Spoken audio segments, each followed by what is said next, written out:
Hey guys, what's up? This is Mike Montgomery back for episode 11 of Let's Play Yo-Yo. In this episode of Let's Play Yo-Yo, we're going to be learning Alex Gallimore's trick called Decaying Meat Tower.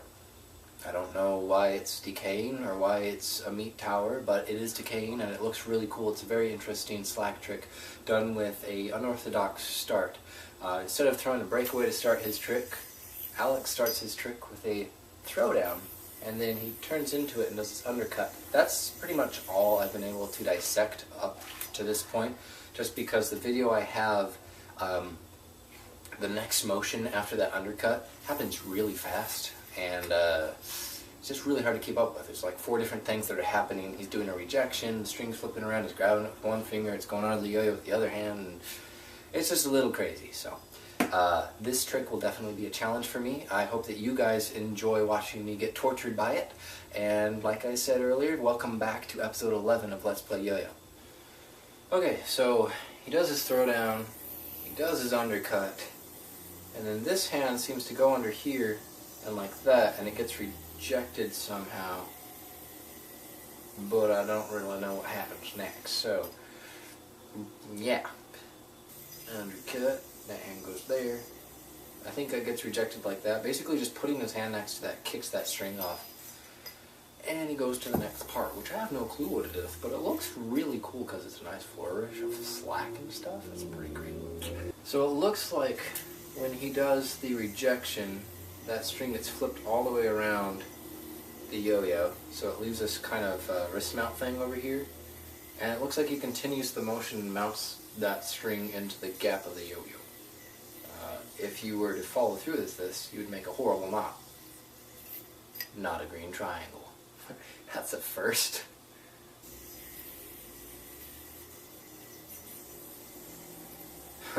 So after he gets that mounted in there, it looks like he grabs that string again and kicks this off.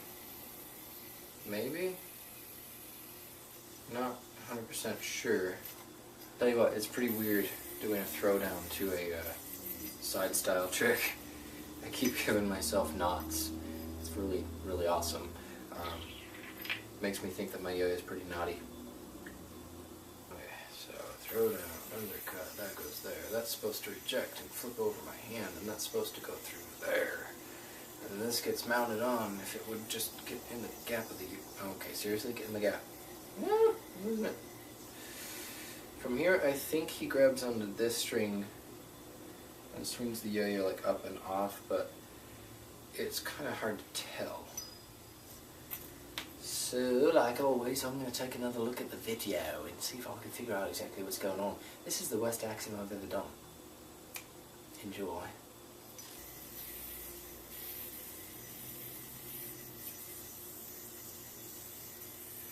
So that's pretty much as far as I'm at right now. From the video, it looks like he grabs the center string here and then like continues that motion that he's already started, and it looks like the string rejects again, but I'm having trouble seeing it. The footage I have is a little jumpy, and so it's kind of hard to see what's going on between frames, so it might take me a little while to break it down. In the meantime, I'm going to answer a few questions that you guys asked in the comments of, well, everywhere. So Andrew Woodford, who actually is a guy that works with me, believe it or not, really likes repeater yo-yo tricks. He asked, how do I run my bearings? Like, I'm assuming he means, what do I do to my bearings when I put them in my yo-yo? I usually run my bearings stock. I typically keep them dry. I prefer them dry because they spin longer that way, even though they're a little annoying and loud. He asked if I ever use center track bearings. I used to use center track bearings back when they first came out, and I thought that they were really cool. One of the things I didn't like about them, however, was they always caused the string to kick back when I was doing string tricks where I was sort of going against the spin of the yo-yo. And that would cause it to bind mid-trick, and I didn't like that because it would kick back when I didn't want it to, and it would mess up my tricks. After I realized that the center track bearings were giving me issues, I stopped using them and I went back to using the flat bearings, and that actually seemed to help out quite a bit because I don't know if you guys know this, but when you have a flat bearing in here, you can actually get a lot more string in the gap of the yo-yo before it tries to stop and come back.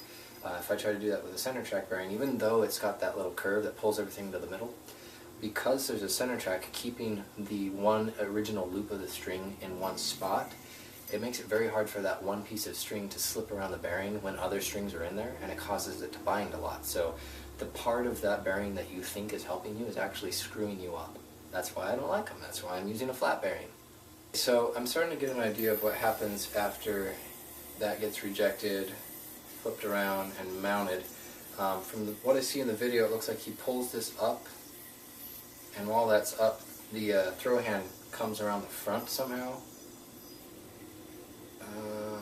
That doesn't exactly look like what it looked like in the video.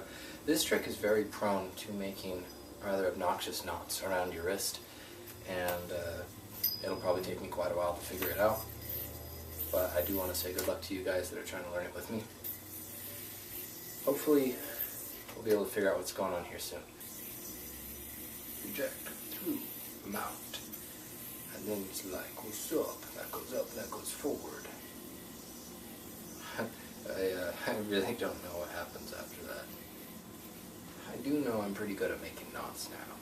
It looks like he's going to do something over here. He pops this up. All he really does is pop it up enough so that he can bring his throw hand fingers forward around the yo-yo. Pulls that up and brings that around like that. It leaves him with this kind of wrist mount. It's an inverted wrist mount, I'm pretty sure. From there, this gets swung up, that goes around. From what I can see in the video, it's really blurry, but I can see that it hits the string that's across his wrist, and it bounces off of there, immediately goes back, and mounts up over here over his index finger. From there, I'm pretty sure he drops everything off his hands, and I think he just sort of swings this off. But yeah, I'm not 100% sure, so I'm going to jump back to the footage and take a look. So on reddit.com/r/throwers, capital T, Guitar Dreams asked me, what was it like to get your first expensive yo-yo? My first expensive yo-yo was a Cold Fusion. My mom and I talked about it for a long time before we got it. I was bragging about how it was made of aircraft quality aluminum, and it was one of the best, most expensive yo-yos out there, so it would spin the longest and it would work the hardest and you could do the best tricks with it. Took me about a year to convince her to buy it for me, and once she got it, basically the day that she got it for me, I got a knot with it.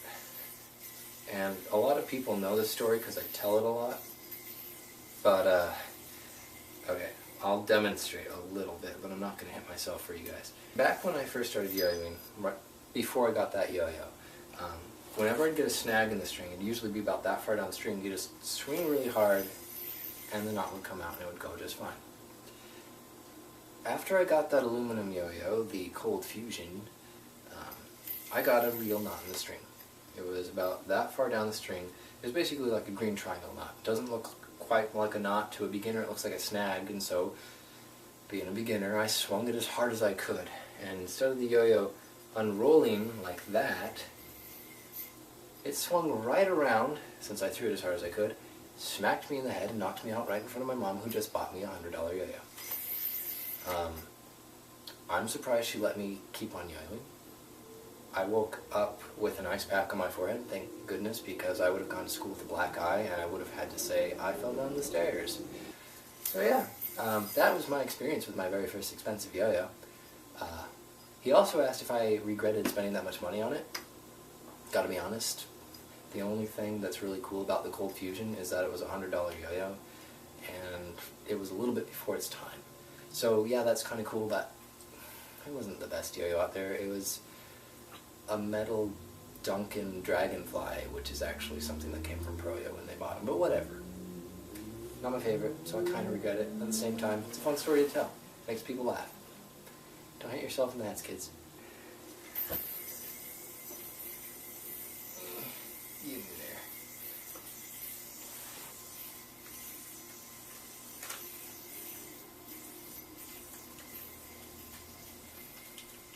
I don't think that's what happens next, but it's getting pretty close. So I'm pretty sure I've got the end of this bad boy figured out. If I could just do it with the actual rejection, that comes up, that goes down, and then that gets swung over here and back. As soon as it hits this string right here, he basically drops that off his index finger, swings that over the top. It looks like he puts it into this hole here, and then drops it down. He doesn't actually just drop the yo-yo down. What he does after he puts it through that hole is he like pulls the hole off to the side, and it kind of opens up the strings, and then he swings that hole around, and it swings around the yo-yo, and then it swings the yo-yo through the hole, and it drops it down to a trapeze or something where he binds the yo-yo and catches it. So I am right at the edge of the end of this trick. I'm about to hit it. I know it. It's going to take me about 12 hours to do this. What I've noticed in his video is he seems to like have his hand facing towards the camera, and when he swings that loop, he turns his hand with the loop, so it helps kind of guide it. But I don't see exactly where he's ending up with his hand facing out, so I'm going to go back to the footage and watch it for a little while. So I see how his hand turned over. His hand ends up turned towards him because of that. The problem is I can't figure out what's going on to leave the slack over here to make it look like an Eiffel Tower. But at least I've found out why exactly his hand's flipped over facing the camera, so I guess we at least have that much going on, don't we? I thought I had it earlier today. Unbeknownst to you, I took 2 days to film this. I was working on it while I was at work on a call that was taking too long, and I felt like I was hitting it, and now that I look at the footage, I definitely was not hitting it. So I'm kind of just sort of stuck trying to finish the trick, which I keep on screwing up somehow when I go back to the trapeze and his brother mount.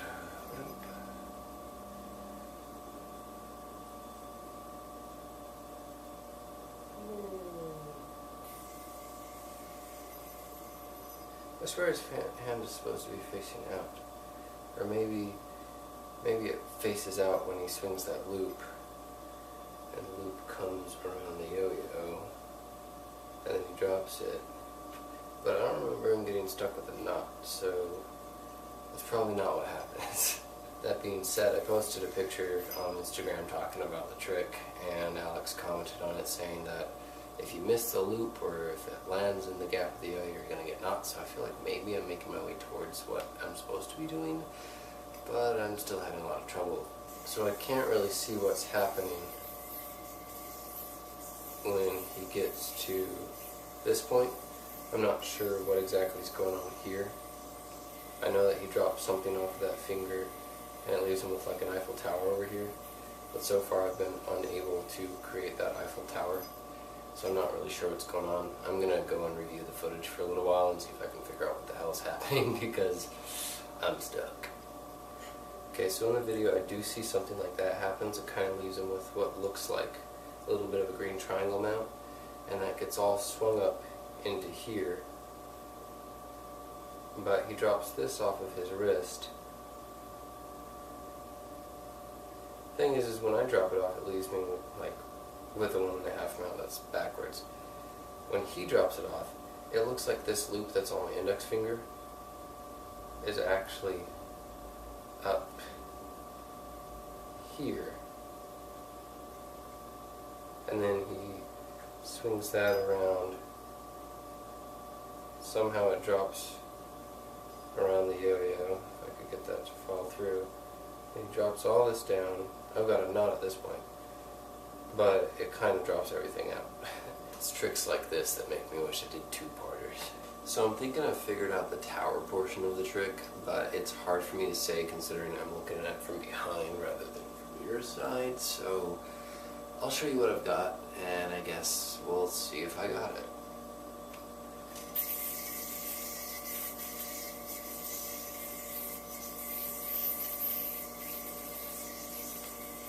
Looks kind of like that. From there, I'm pretty sure he throws that loop like that.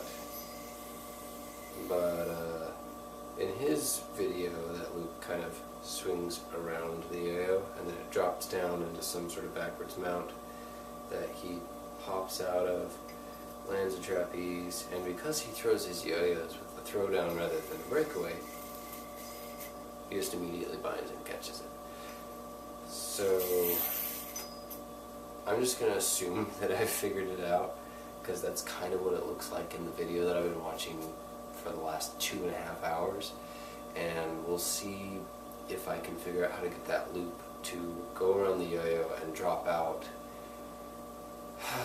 And if I can't get that loop to go around the yo-yo and drop out, then I must be doing something wrong, and I'll have to go back a few steps and see what I've done wrong. But until I've come to that point of giving up, I will continue on with what I think is right.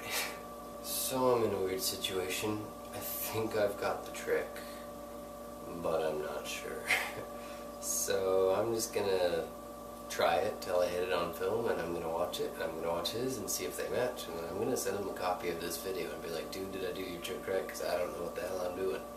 Well, it appears that I was doing the weird part where I flipped the yo-yo over into the triangle thing. Completely wrong. It doesn't go in there. I was having so much trouble with that part of the trick that I figured, what the heck, let's just film it, send it off to Alex on Instagram, and see what he has to say. From what he could see, and I gotta admit, I filmed it from a bad angle, it looked right. And then he sent me a video back showing me exactly what it looked like, but from a different angle. And that different angle showed me that once you get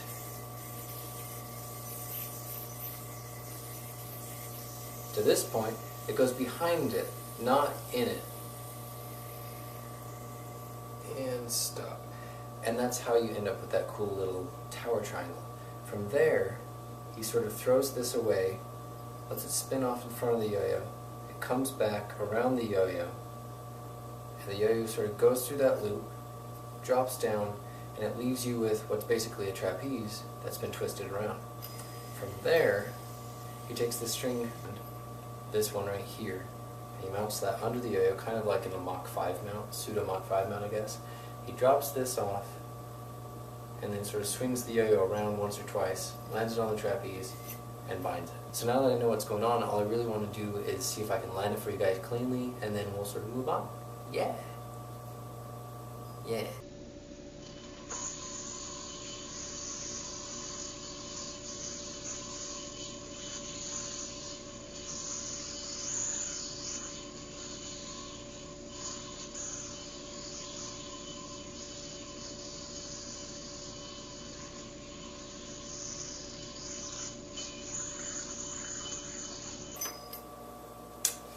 That's basically the trick. I know that the loop at the end kind of looked like it went around an extra time, but it was basically just kicking itself off the yo-yo at that point.